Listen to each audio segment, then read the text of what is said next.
Assalamualaikum warahmatullahi wabarakatuh. Salam sejahtera bagi kita semua. Kami dari kelompok 5 mata kuliah Akuntansi Manajemen dengan dosen pengampu Bapak Yudi Herliansyah Dr. MSI. Kelompok kami ingin mempresentasikan tentang materi Break-Even Point. Sebelum kelompok kami memulai presentasi tentang Break-Even Point, kelompok kami ingin memperkenalkan diri terlebih dahulu. Yang pertama ada saya, Salsabila Hamidah, lalu ada rekan saya yaitu Astuti, Agatha Friska Roselin, Siti Yunitasari, Dian Trimawisesa, dan Gabriela Romana. Baik, untuk materi pertama akan dimulai oleh rekan saya. Kepada rekan saya dipersilahkan. Oke, yang pertama kita akan bahas mengenai pengertian BEP.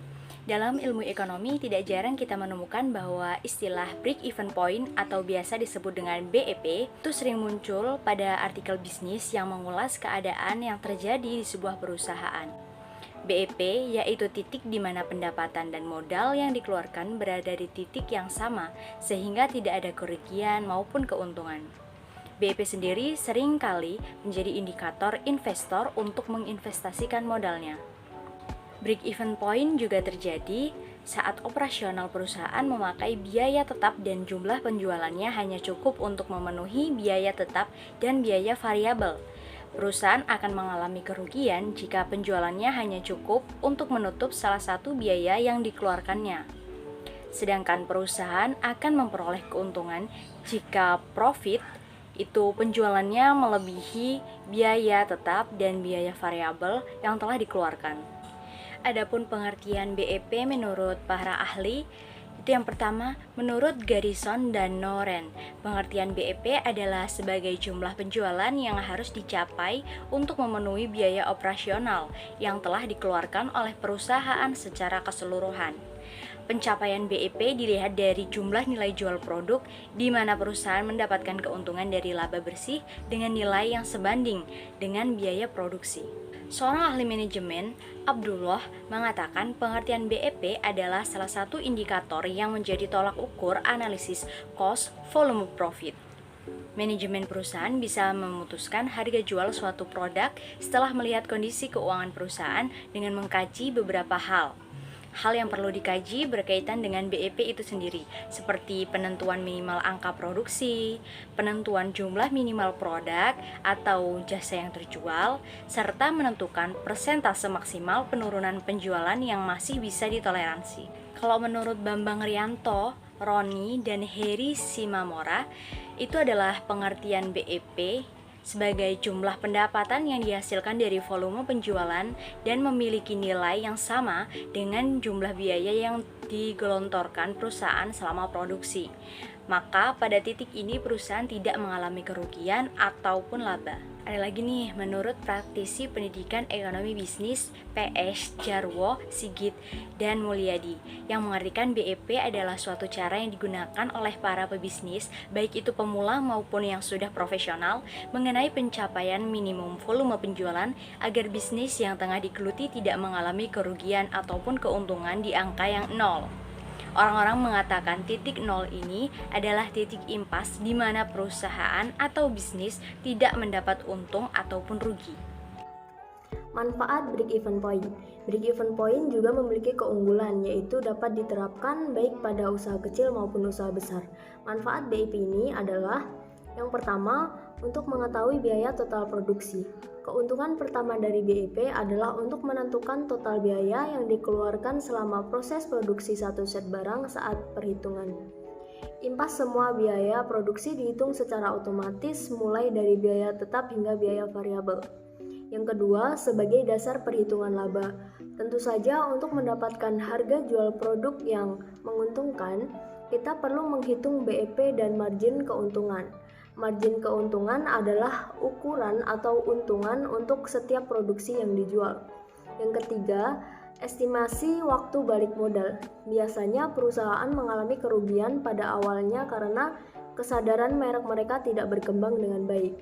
Dan yang terakhir adalah analisa profitabilitas bisnis. Penghasilan dari titik impas akhir atau BEP untuk menganalisis apakah Perusahaan benar-benar dapat menguntungkan. Perhitungan BEP ini menjadi dasar untuk menentukan profitabilitas suatu perusahaan. Selanjutnya adalah tujuan dari BEP. BEP bertujuan untuk mendesain spesifikasi produk, menentukan harga jual per satuan, menentukan jumlah produksi atau penjualan minimal agar tidak mengalami kerugian, memaksimalkan jumlah suatu produksi, dan merencanakan laba yang diinginkan. BEP membantu perusahaan untuk memberi pemahaman ketika harga produk berubah, maka nilai keuntungan pun ikut berubah, serta membantu perusahaan untuk bekerja lebih efisien dan efektif seperti dari tenaga manusia ke mesin. Hal ini akan berdampak pada biaya variabel dan tetap serta mampu menekan biaya produksi.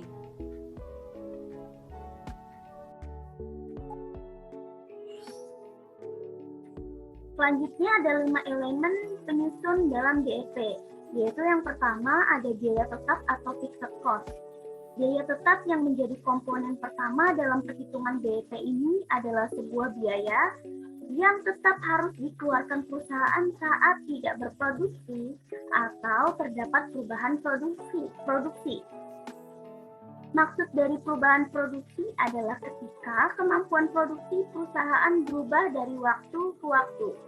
Contohnya, dari fixed cost ini adalah sewa gedung, perawatan mesin, tenaga kerja, kendaraan, dan lain sebagainya. Yang kedua, biaya variabel atau variable cost. Berbeda dengan biaya tetap, biaya variabel adalah biaya yang dikeluarkan perusahaan yang bersifat dinamis, berubah secara proporsional mengikuti jumlah produksi yang dilakukan. Biaya ini akan meningkat sesuai volume produksinya. Maka saat produksi meningkat, biaya variabel pun akan meningkat, begitu dengan sebaliknya. Contoh dari biaya variabel adalah biaya tenaga kerja, bahan baku, dan peralatan sekali pakai. Yang ketiga ada biaya campuran atau mixed cost. Biaya campuran adalah biaya gabungan dari biaya variabel dan biaya tetap. Walau sedang tidak berproduksi, biaya ini wajib dibayarkan dan memiliki nilai yang default. Namun saat produksi dilakukan, maka jumlah biaya ini akan terus meningkat juga. Contohnya adalah biaya untuk tagihan air, listrik, dan bensin kendaraan operasional. Yang keempat ada harga pokok penjualan atau HPP. Harga penjualan yakni harga yang dikeluarkan perusahaan untuk menjual barang atau jasa yang sudah diproduksi per unitnya. Harga ini terbentuk setelah semua biaya yang digunakan saat produksi dijumlahkan. Harga murni, suatu produk disebut juga sebagai harga pokok penjualan, di mana labanya bernilai 0 dan nominalnya sama dengan nilai BEP. Yang terakhir, yang kelima, yaitu ada margin laba.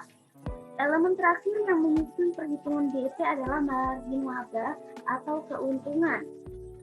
Nah, nilai ini harus ditambahkan pada harga jual begitu BEP selesai dihitung.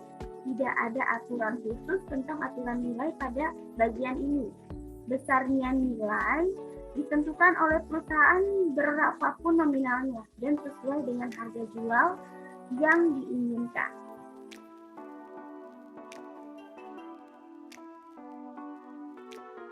Break-even point formula.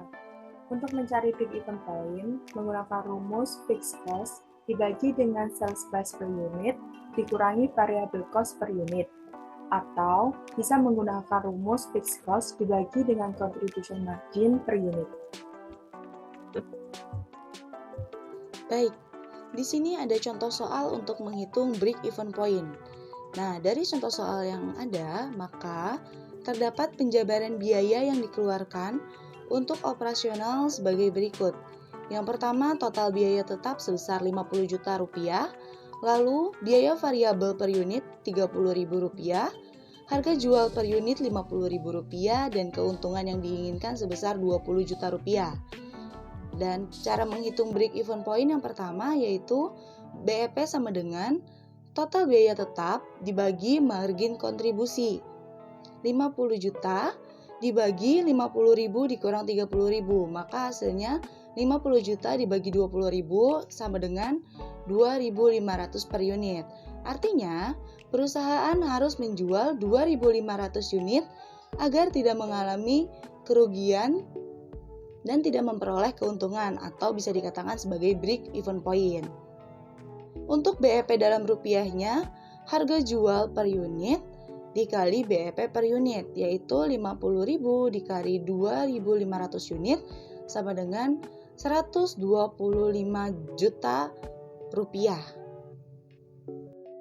Untuk menghasilkan nilai atau keuntungan unit yang diinginkan dapat dihitung dengan rumus N unit yang dibutuhkan sama dengan buka kurung keuntungan yang diinginkan dibagi margin kontribusi tutup kurung ditambah BEP unit sama dengan buka kurung 20 juta dibagi 20.000 tutup kurung ditambah 2.500 unit sama dengan 3.500 unit. Maka jika menginginkan mendapatkan keuntungan sebesar 20 juta rupiah, perusahaan harus menjual sebanyak 3.500 unit. Dari materi ini dapat disimpulkan bahwa dengan menggunakan korelasi dengan metode BEP dan break-even analysis, manajer produksi suatu perusahaan dapat mengetahui berapa banyak unit yang harus terjual agar perusahaan mendapatkan keuntungan yang diinginkan. Baik, sekian presentasi dari kelompok kami. Kurang lebihnya mohon maaf. Wassalamualaikum warahmatullahi wabarakatuh.